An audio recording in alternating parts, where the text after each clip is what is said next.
In this video, I interview BRIAN LEVANT, director of Beethoven, The Flintstones, and Jingle All The Way.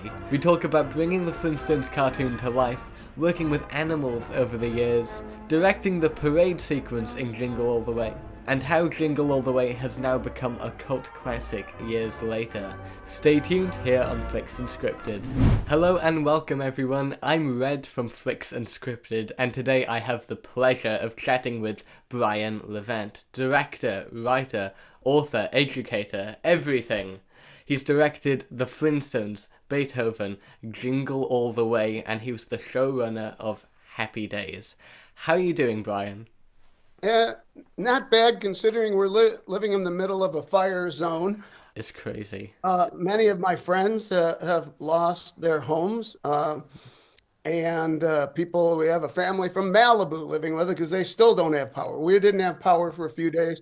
My son's been evacuated for a week Oh no. now. And as you see on the news, the death toll's rising. We have very, very heavy winds currently, the heaviest they've been in at least 40 hours. And so it's a precarious state. But let's talk about comedy.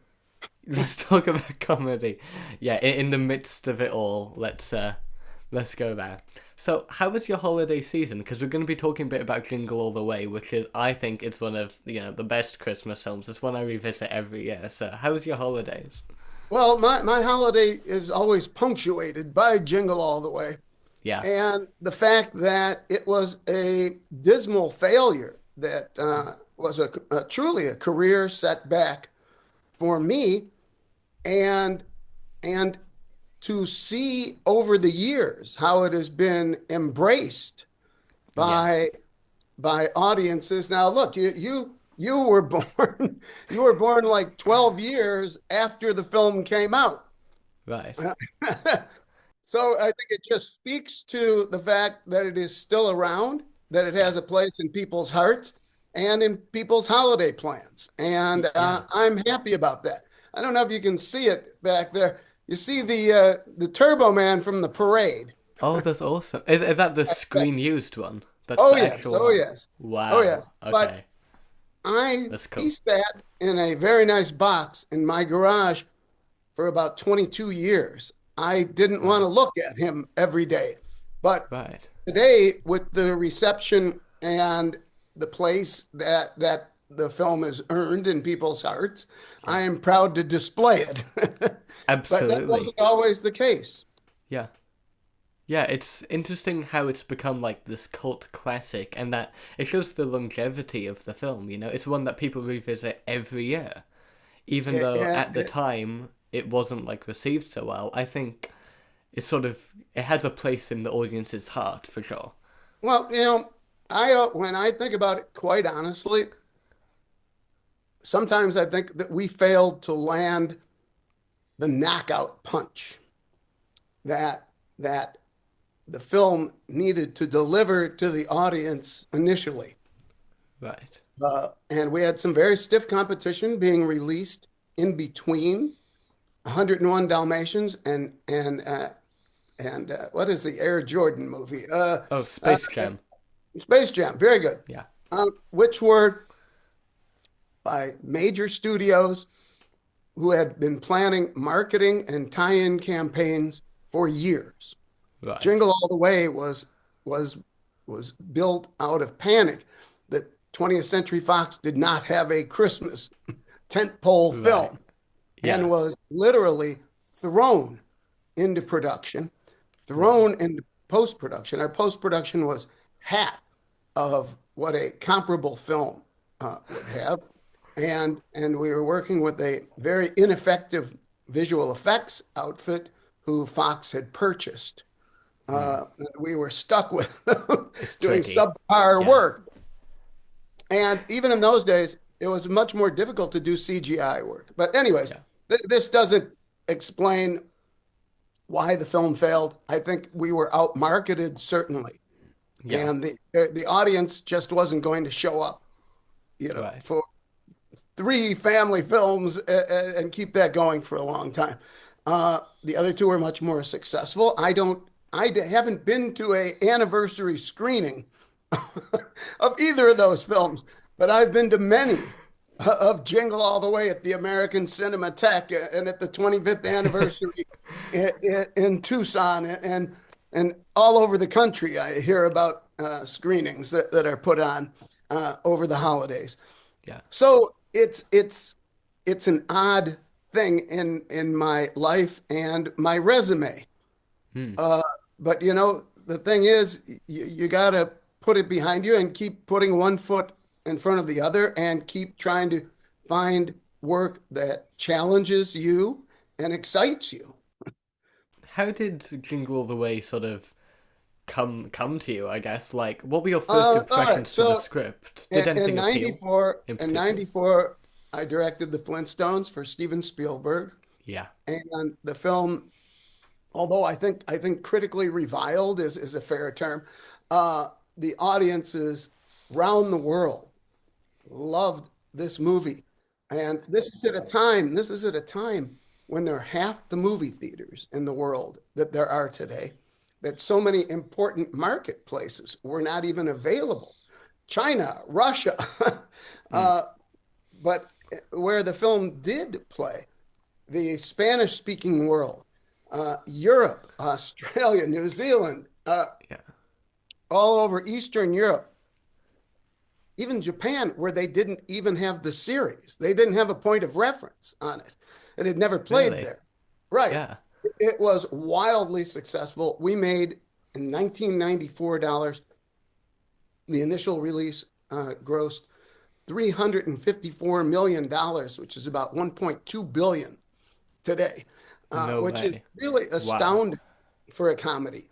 Yeah. Uh, and I'm very proud of what we were able to accomplish. It was a very difficult process, and I spent 23 months on the movie.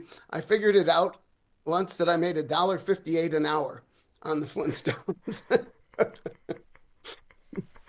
uh, However, so after that, Beethoven, I was not the original director. Uh, they had to let the guy go after a week, and I was the cheapest possible option for the studio, having signed a three-picture deal at minimum for in order to direct my first film, Problem Child 2, for Universal. So Ivan Reitman acquiesced, and it was a great opportunity, and I made the most of it, and that got me the Flintstones. And after that, basically, I'd had two meetings in the film world and made two films. Um, and I was raised in television. Yeah. And so this was a new business to me, completely different from the Yeah. one that I'd spent the past 20 years in. And and so I was very slow to navigate it and learn, and people kept throwing projects at me. A lot of them got made. Some of Hmm. them were okay. A lot of them weren't.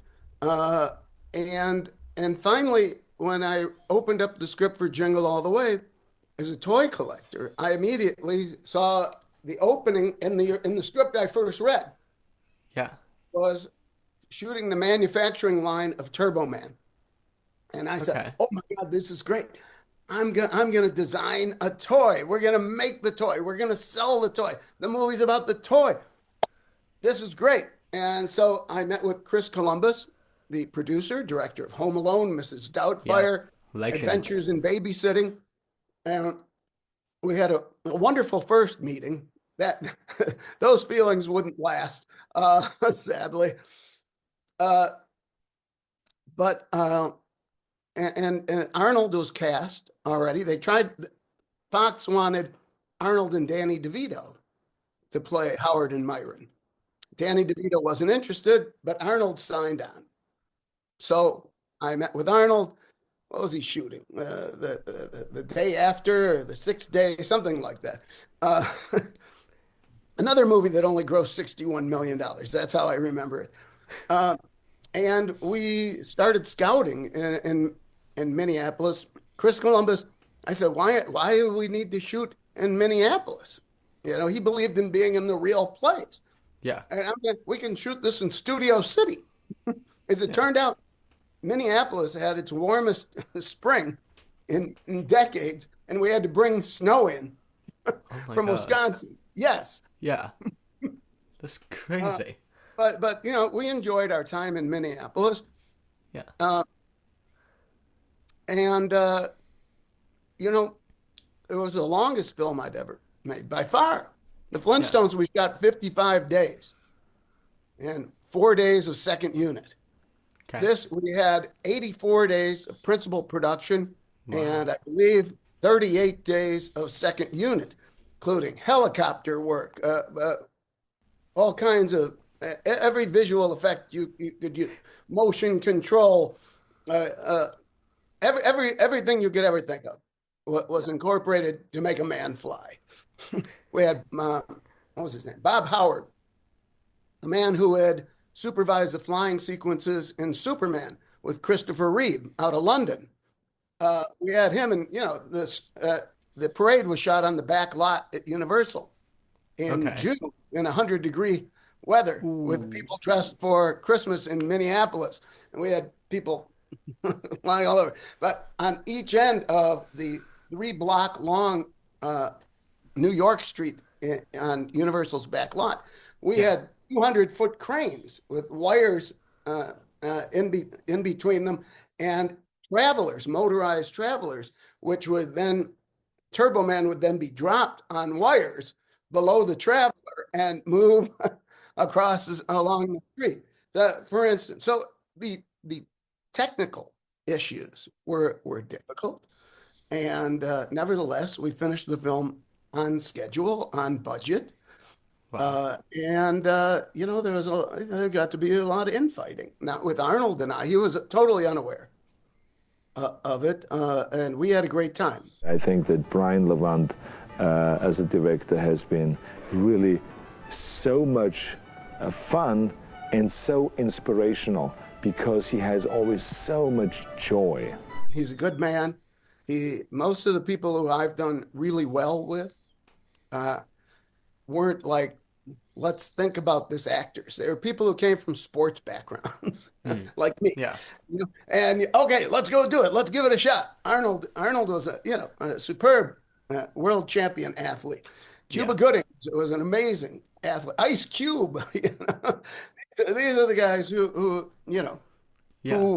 who really I got along with and Not feel like traditional the most actors out in of. a way. It's a Jackie Chan, yes. People who it wasn't their first Yeah. it wasn't their first ambition. This was mine. Can I ask, when you were sort of pursuing the career of directing in the first place, what sort of challenges did you encounter to sort of achieve that dream? Well, I started as a writer. I looked around and I said, especially in the late 60s when I was in college, Yeah. I'm sorry, the early 70s when I was in college, was Hollywood was a very different place. Yes, the studio system was dead, but it was just there was just beginning a trend to hire younger filmmakers. Coppola made his first film, I think, in '69. you know, Right. or say things were just starting to change, Just on that. and Yeah. and I saw an industry that didn't welcome youth, and I focused my attentions on becoming a comedy writer, and I 4 months after I graduated from college, I stayed behind, wrote a spec script. We moved to my then girlfriend, now wife of 48 years, moved to LA, and I started getting jobs within 8 weeks. And by the time I was 23, I was already a member of the Writers Guild. Had written for a Danny Thomas show, a name you probably don't know, a very powerful big star in the 50s and 60s, and for the Jeffersons, for Norman Lear, and then I was taken by somebody to Gary Marshall's house to play in his Saturday morning basketball game. Oh, he was much taller and a much better basketball player than I decided to guard him. And I gave him everything I had, blocked some of his shots. And after the game, he waddles up to me and says, "So what do you do?" And I told him that I was already in the guild and was very serious about being a comedy writer. And they gave me a meeting, a story meeting with Happy Days.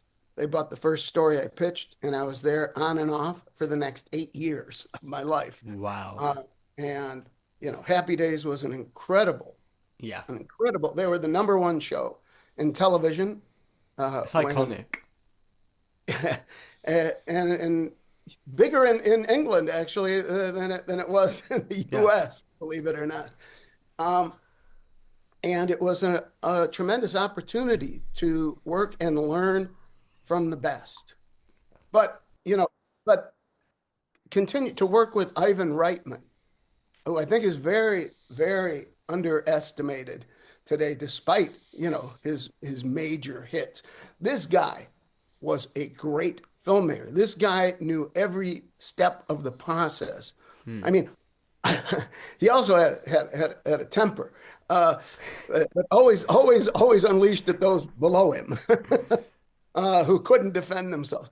But the music editor came in and for Beethoven had done a temp score for a few scenes, and Ivan listened to it and he fired the guy on the spot, threw him out. Ooh.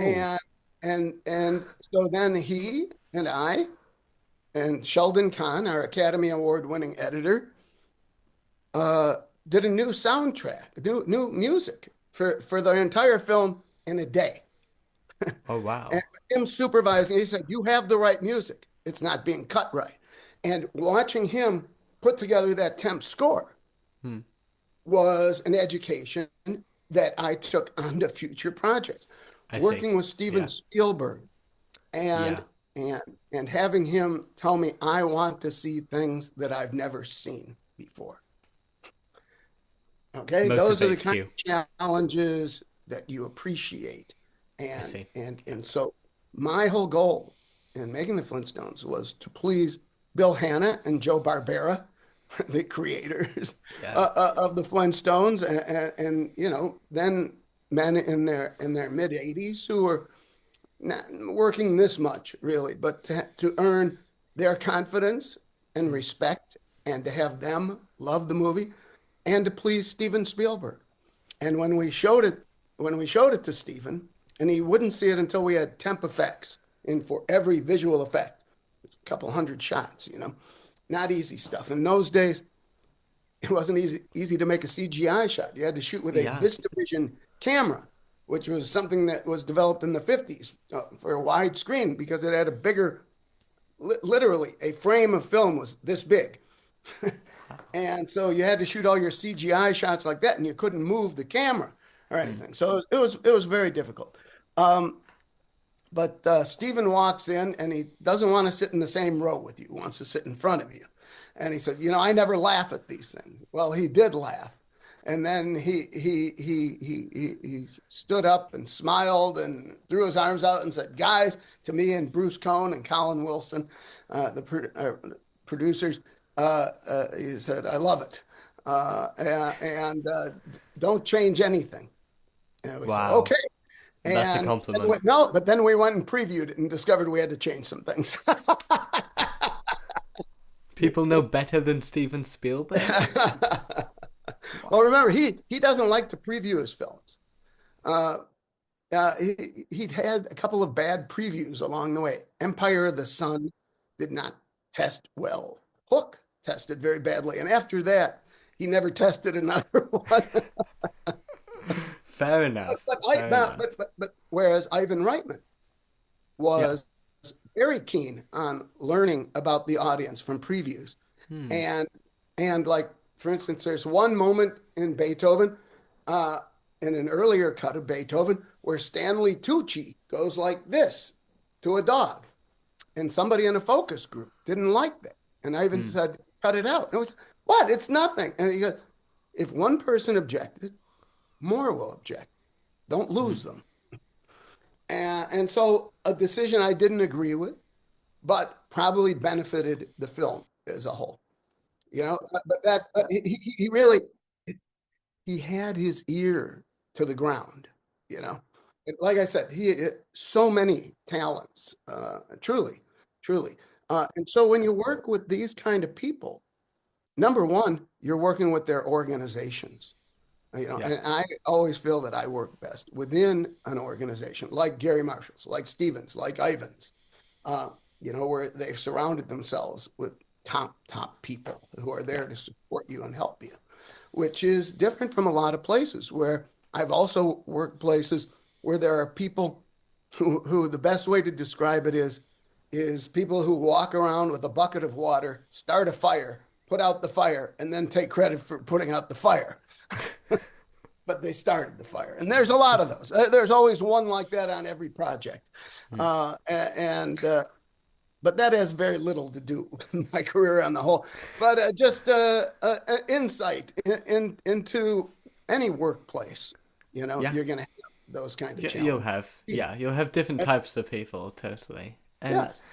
with Jingle All The Way, I want to go into that a little bit. So, the film features, like, shady mall Santas and parents trying to purchase toys for their children, but it never actually states that Santa isn't real, with Jamie talking about him at the start. Is that something you're kind of considering and thinking about while you're making the film? That audiences I never consider, not for a minute. How's that? No, that's really interesting. You know, after Jingle All the Way, I turned down a lot of Christmas films. I finally realized maybe Jews shouldn't direct Christmas movies. You know, to me, Jingle All the Way was an opportunity to put a marching band in red vinyl Santa suits, right? Right. To my producer, Christopher Columbus, Christmas was the holiest day of the year. Do you approach it differently with it being a Christmas film as opposed to like a normal film? It didn't matter to me about kids and Santa. You know, we told our kids very early on that there's no Santa, but you are getting presents. Trust me. As long as it's not like Turboman and you have to like fight people for it, because that's a lot. Can I ask, if you were to remake the film, is there anything you would do differently? Yes, I wouldn't make the film. You can't say that. Why? Why? No, look, Alfred Hitchcock remade a couple of his films, you know? And actually, who was it? Gus Van Sant remade Psycho, shot for shot. But what did Hitchcock do? The Man Who Knew Too Much, and one other that was one of his early English films. That was, anyways. Given the opportunity, I think I would learn enough to avoid it. Like I said, I avoided making Christmas. I passed on Elf unwisely. I probably would have had a beach house in Malibu that would be on fire right now had I done Elf. But I did do. But then I was offered A Christmas Story too, and I was telling someone that I had offered it, but I'm not going to do it. And they looked at me and goes, "But why?" I go, "You know, Jews shouldn't make Christmas movies." And this person goes, "Yeah, but all the great Christmas songs were written by Jews." And I think of Irving Berlin. Okay. There you go. Yeah. Okay. And I did Christmas Story too. There you go. So it sort of came full circle. If they'd only said it when I read Elf. If only. But you've got Jingle All The Way and Christmas Story too. So I mean, 2 Christmas films that's a good amount. Yes. No, I don't want to be the Hallmark Channel and have 31 days. Was much of the film filmed in public? Were the general public like ever an issue while you were trying to film? No. People are always, they want to see. Hell, the Flintstones, when we shot at Vasquez Rocks, it's a state park. People were sitting on the rocks above the sets, and and cut, and people would applaud. No way. Oh yeah. Wow. And then thousands of people would visit the sets on weekends. They were taped off and stuff. People couldn't go in the houses or anything, but it was in the middle of a public space, a state park. That's crazy. Yeah, a lot of films today are kept a lot really under wraps, aren't they? And Well, so it's they complicated. have no. The makers of Superman don't want you to see everything before they're ready to show it to you. Yeah, And so some guy in a golf cart covered with curtains so you don't see him. And when they step out, you can get a long 300 millimeter shot of the back of a Batman suit. yeah. You know, let's see what they do with it rather than what it looks like, you know. Yeah, no, that's fair. Many of your films feature different animals, like the reindeer in Jingle All The Way, the titular dog in Beethoven, and my personal favourite, the chimpanzees in the Flintstones. I love that. Orangutan, please, orangutan. Orangutans. Oh, do you recall any sort of like mishaps or funny stories from working with No, different animals over the I years? one of the reasons I got Beethoven is I could walk into that office and say that I've worked with elephants, bears, dogs, cats, fish, spiders, and snakes Must be in the hard to course direct. of a comedy career. Not really. I've done enough. Snow Dogs is a huge canine Yeah, film. Beethoven, a huge canine film. The Scooby Doo movies are about a dog. yeah, Uh, but uh, but I understand what an animal is capable of doing in a yeah, particular shot. And right. basically, that's going from point A to point B.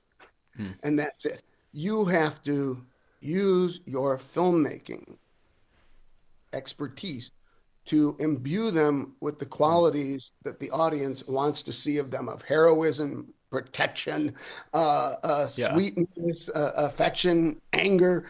And, yes, we did have in Beethoven a animatronic head of a dog, but just the head. Yeah, so you'll see a couple shots where his eyes go big, and that's basically about all we could do with it. yeah, But there's no trickery in there. yeah, There is a man in a dog suit who rescues the little girl in the pool who faints in the vet's office. But it's there's a lot of dog in that movie, and yeah, I own 450-pound Newfoundlands, and I have lived with dogs my entire life. I love them. I get along with them, and I mean, I really get along with them. And the canine film, including Max 2, White House Hero, and the Scooby Doo movies, Beethoven Snow Dogs, the the dogs list and goes on. Problem Child, and everywhere. They really speak to my love and affection Yeah, for for animals and my ability to communicate with them hmm. on this much of a level that somehow I've always gotten them to do just what I needed them to do. Even tiny puppies, you know. There's a scene in Beethoven where this puppy goes crazy, jumping around, rolling over, barking at the kid. And I got him to do that just by shaking my keys in front of him and through a glass window. And, it's a lot of luck, but Yeah, I think a small level of communication. yeah, I actually believe yeah. that. Like the dog whisperer. Like, yeah. A bit. Were you at all associated with the Jingle All the Way sequel? And if not, No, have you no, seen no. it? What are your I've never thoughts? seen it. No. It was made for home video with Larry the Cable Guy, Yeah. and all I know about it is I have read the synopsis of it, and I Okay. said that's a good story. That is a true Jingle All the Way story about a father whose ex-wife married a very rich man, Yeah. and he's going to try and satisfy his young daughter's wishes by doing something great for on Christmas. And I said, Yeah. that is a viable concept, and I've never Yeah. seen it. I've never heard anything good about it. I've never heard that much bad about it. Yeah. But from what I saw, yeah, I'd say that was a real good idea. Does a part of you want to watch it, or is it kind of like Jingle I All the Way haven't is your bothered. film I and you haven't don't want to? bothered. Yeah. I just haven't bothered to, there's a lot of other things I still want to see. Yeah. And Yeah. and I have enough trouble. For years, I had trouble watching Jingle All the Way. Now I enjoy Really? it much more than I used to. Yeah. Because when I watch my movies today, all I see is what I did wrong and what I could have Right. improved. So you have a really like critical eye when revisiting your work. Well, when you've seen something hundreds of times, Mm. it's the defects that are going to affect you more. But I have really enjoyed watching Jingle and the Flintstones the last few times I've seen them in revivals. For sure. Yeah. So let's go back to the Flintstones. Sure. I think it did such a good job of bringing the cartoon to life with the production design, the humor, the creatures. Like, it captures the original perfectly, doesn't it? Well, I I thank you for that, but that was my ambition was Yeah. to do a TV show on steroids. And was at 8 years old, I watched the premiere of the Flintstones and was like the rest of the world, just stunned by its creativity and its ambition. Yeah. Uh, and I had wonderful training in doing my Leave It to Beaver revival in trying to distill the things that people love about a long running franchise and try and build towards and around those elements. And so, in that respect, it was even more than trying to be like it. It was really like assuming the identity of the creator Yeah. and try and translate and the Flintstones, the 2D to 3D. And the Flintstones was a very unusual in that it was the only collaboration between Steven Spielberg's Amblin Entertainment, Jim Henson's Creature Shop, who were Yeah. based in London on Oval Road in Camden, an incredible, one of the most fun places I'd ever been in my life. Yeah. And George Lucas's Industrial Light and Magic did all the CGI work. Plus, Yeah. you had doing the physical effects Michael Lantieri, who had won the Oscar the year before for Jurassic Park, doing the physical effects, and I had Stephen and Robert Zemeckis's director of photography, Dean Cundy, who shot the Back to the Future movies, who have pioneered so much. Death Becomes Her, which I don't know if you're familiar with the movie with Goldie Hawn No. and Meryl Streep and Bruce Okay. Willis. It's a visual effects bonanza. It's a crazy, crazy. You ought to watch it. But Yeah, I'll anyway, put it on the list. He pioneered so much of the technique. He shot Jurassic Park. He also shot Halloween, for God's sakes. But He's done it all. yeah, right. So we had this incredible team that I could draw on their talents. Our production designer, Bill Sandell. I met with the great thing about Amblin is when they heard there's a movie about the Flintstones, the biggest and best people wanted to be on it. And I didn't always hire the biggest and best people. Sometimes I did.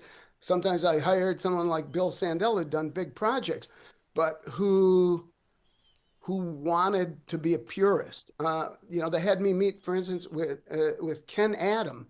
Ken Adam was a production designer on all the big James Bond films, all the underground layers and rocket ships, all that crazy stuff that they built for that. That was all him. There's actually Yeah. a very good book out on him now. But people like that, but I didn't click with them or feel that they would represent the film in the same way I did. Uh, Right. Costume designers, since I probably didn't get the best costume designer, I went by someone I thought I could get along with rather than someone I couldn't get along. Yeah. But So do you feel that like and actually that was one of the big areas of improvement in between the Flintstones and Viva Rock Vegas, our prequel, yeah. that we wanted to do. Amblin wanted to do like Back to the Future was to do Flintstones 2 and 3 back to back. Okay. And John Goodman did not want to spend another year in a dress, stubbing his toe on rocks. Yeah. And That's so fair. we tilted to a prequel. and it was not very successful, except visually. I thought it was enormous improvement over the first one. Even it Yeah. was we were so creative in building Rock Vegas. I mean, we literally built it in the quarry. We built the strip. I mean, there's no CGI or set extensions on All that. That is, real. what you see is what we built. Wow. Yeah, It's pretty cool. it was really, and you know, the scale of a place that's supposed to be overscaled and exorbitant. You know, what a challenge, what fun. It must have been fascinating, like standing there on the set, having watched the cartoon as a child, and It seeing was that it around you. wasn't just me though. It was Yeah. everybody felt that way, Mm. including Bill Hanna and Joe Barbera. And Yeah. it was amazing the range of people who just came to the set to see it. Mm. Uh, uh, uh, uh, a lot of the Henson people, Carol Spinney, who was Big Bird, came out. Frank Oz came out. Producers, Cool. Yeah. what's her name? Roger Corman's producing partner, Joel Silver, came out to the set. They just had to see it, and it was, you know, they no one could have ever thought that we could succeed in this. And believe it or not, the Flintstones cost half of what most major films of the day cost. The average holiday Really? release was $96 million. The Flintstones cost 55 million out the door. How? How? Well, I was Yeah. cheap. There's a start.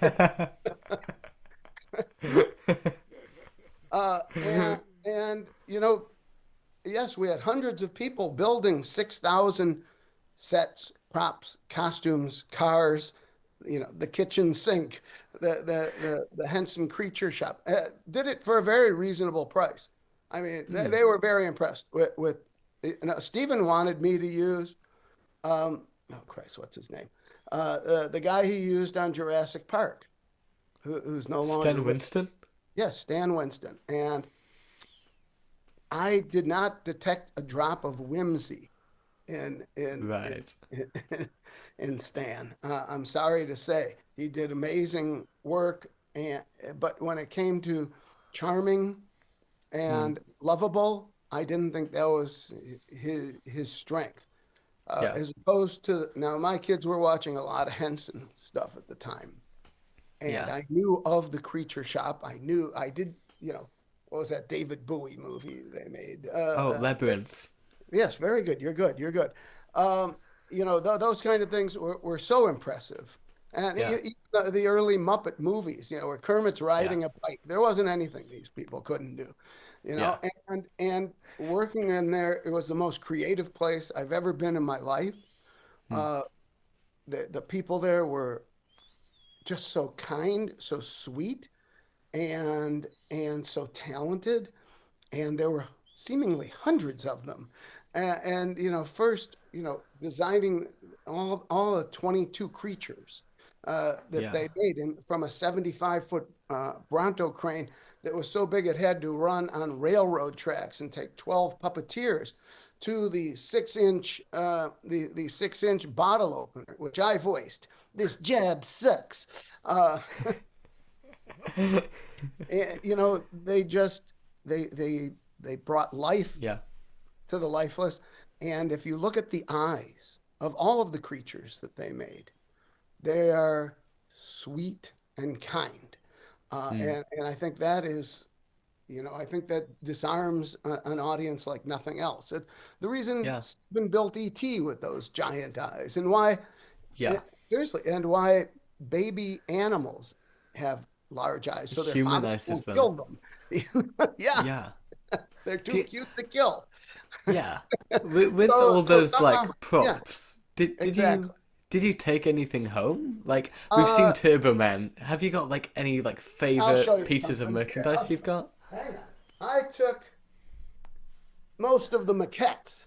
This is, you Wow. know, now, but originally the Henson Creature Shop had proposed, and we agreed that they would be costumes operated by people and puppeteers, with the Henson motion control system with controlled, Yeah. eyes, mouths, ears, moving the face, all that. Yeah.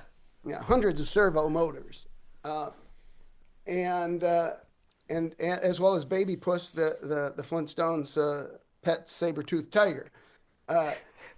And after one day of filming, Kathy Kennedy looked at the footage and said, "We cannot show this to Steven." And though those costumes were retired, and it was decided that we would CGI both characters, and integrate it with a Dino puppet from the chest up. So all the close-ups and stuff would be puppeteered, and the wide shots, in effect, would be CGI. And so there were only supposed to be 8 or 9 CGI shots in the movie that ended up being in the 50s. It was good. It was great training. So we redesigned Dino, and and I actually kind of, my limited drawing, somehow I came up with the right combination of face and neck that everybody could understand, and we went from there. And so that was a matter of people having such high standards that they were willing to abandon the plan, add $2.5 million to the budget, and shoot everything you could without Dino for as long as you could, right? Yeah. Meaning you'd have to come back to some scenes. Yeah. Right. And that, cost the production. So this was their commitment to quality. And as a result, and to get it right, to do better than they saw. Right. So this is where high standards and having the kind of power that Amblin and Kathy Kennedy, who now runs the Lucas Empire, Lucasfilms, have and exerted on behalf of the film, always on behalf of the film, not them. They make great money. They always did. They always will. But their primary interest was in quality. The film itself. Yes. What does film mean to you? I was very fortunate to be born in the infancy of television. So I was part of the first generation who grew up with films and shows beamed into your living room. This, my grandmother was still stunned, in 1959. Like, wow. You could watch radio, and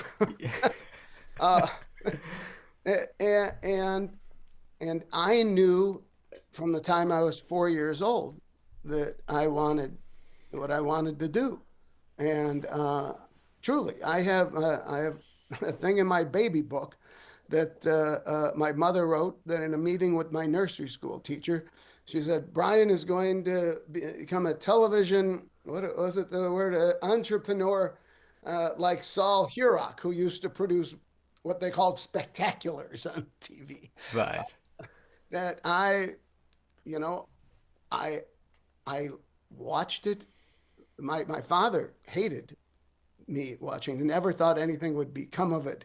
Was kind of stunned when once he walked in, I was like 16, and he walked into my room, and I had 2 TVs on the same channel, and he goes, "What the hell are you doing?" I said, "Well, I just want to be more aware of the editing and where they make the cuts."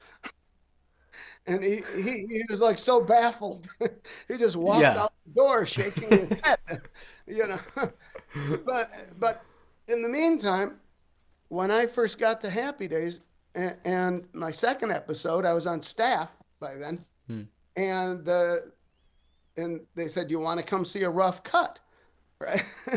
And I went in to see the rough cut, and I should have kept my mouth shut, as would have been proper for a person in that position. However, I would point out several things that I saw from the filming that they could do better and cut better. And they listened to me, and then they started inviting me to screenings. Seriously. So, I knew the playbook by the time I got on the team. Yeah. And, and and my student films weren't much, to tell you the truth, Mm. overly ambitious, and made without proper equipment or schedule or money. But I fit so well into television production. It just seemed Yeah. natural and so exciting and so fulfilling and so Yeah. challenging. And the movies are a different thing. The movie TV is a marathon. You got Mm. you got my first year on Happy Days. We did 27 episodes, and I went on another series and did 23 episodes, and then came back to Happy Days, did 18 of those, and to Brothers and Sisters, 13 of those, then another 7 episodes of Bad News Bear in 2 years. There, I was like, I had It's a done over lot. 100 episodes. Mm. So I learned, but I brought something with it to begin with, I think. Yeah. And from years of intensely studying film, studying television, and just always being trans what is the word, transmitted to another world. Yeah. Yeah, that I think that's it. And that's the way it always felt, that I can still Yeah. become so engrossed in something that I'm talking to you. I don't hear. And like you've had this career directing and like working in films and TV, and now you can add like author to your name because you've released two books, one about Happy Days and one Yes. about your toy collection. Where can people get their Yes, well, copies? it's not only just the my toy collection, it is also the intersection of my work and collecting habit, Yeah. uh, with substantial chapters on the Flintstones, Jingle All the Way, the Scooby-Doo movies, Leave It to Beaver, Happy Days, the Munsters, and so many other things that I collect. And yes, you can get them wherever books are sold, or probably on Amazon. Actually, both are selling for very low prices, at least in the U.S. market. Yeah. And when I did see it's a little more expensive in Italy, I noticed on the Happy Days book, but hopefully not too much. So please check It's those worth it. out if you want to learn a lot more than you've heard in this short period of time. So as for the future, I've heard that you're working on a film with Illumination, the animation studio. Is Yeah, that right? I was. It doesn't seem to be the case anymore. This was Okay. an idea I had years ago, Yeah. and put together a. All right, let me tell you, it's a Bollywood musical, and the stars of the Bollywood musical are are the otters, who the families of otters who live along the rocky shores of the Ganges River. And it is a Okay. typical Bollywood romance musical, except it's with otters, and so it's kind of a cross between the old Esther Williams movies. She was an Olympic swimmer who made swimming movies and diving. You see her rising out of the water in flames, all those kind of things. Those are the images of her that survive. So it's a musical. It's partially set in the water, and the villain was a crocodile, which also inhabit the Ganges. Uh, Makes sense. and my son, who done a lot of work with Pharrell Williams, gave it to him, and Pharrell decided he wanted to produce it. He had an open commitment with Illumination, and we started working on it. And then Pharrell left for Paris to go to the fashion world, and Oh, put all of his other work on hold. So I don't know the status of that anymore. okay. Maybe it'll happen one day. It would be Fingers great. It's crossed. something, yeah. I don't actually have any more active projects currently. I'm working on Yeah. a couple of more books right now, and I Sounds didn't great. teach this year for the first time at two universities in 8 years, and probably be going back to do some of that in the fall. Yeah. But you know, I think that I'm kind of done directing films. No one's called me in a long time, and I haven't been calling others. It's I feel like I've done it. I don't have Yeah. anything left to prove, and the jobs I was getting weren't enhancing my resume. It was almost quite the opposite. Right. I had an interesting conversation with Lorraine Newman, who was one of the stars of Problem Child 2, who was an original cast member on Saturday Night Live. The only, one of two people I ever worked with who was the same age as me, the other being John Goodman. And she said, you know, it gets to the point where what you're doing diminishes what you've done already. And so let's leave on a high note rather than dragging through something for a salary that isn't going to change my lifestyle at this point. Right. That's interesting. Yeah. But Well, you you've know, created some of the most memorable stage. films. You got to, you know, Yeah. part of editing is knowing when a scene ends. Yeah. That's a And- nice way of looking at it. Yeah. And plenty And, more yeah, endeavors so, to come with the books. And you know, obviously, people like you, people all around the world who call me, write me all the time, contact me on Instagram at BRIAN LEVANT. Hope you take a look at that, folks. Yeah. And you know, my work is appreciated, and that makes me very happy. And I loved doing it. So you know, we're in a good place. There we go. Well, Brian, thank you so much for your time. It's been an absolute pleasure. Well, it's been Hope a pleasure everything- talking to you, and good luck to you. And Thank you very much. Be ambitious, okay? Thank you very, very much. It's been a All right. pleasure. Talk to you soon. Take care. Bye bye.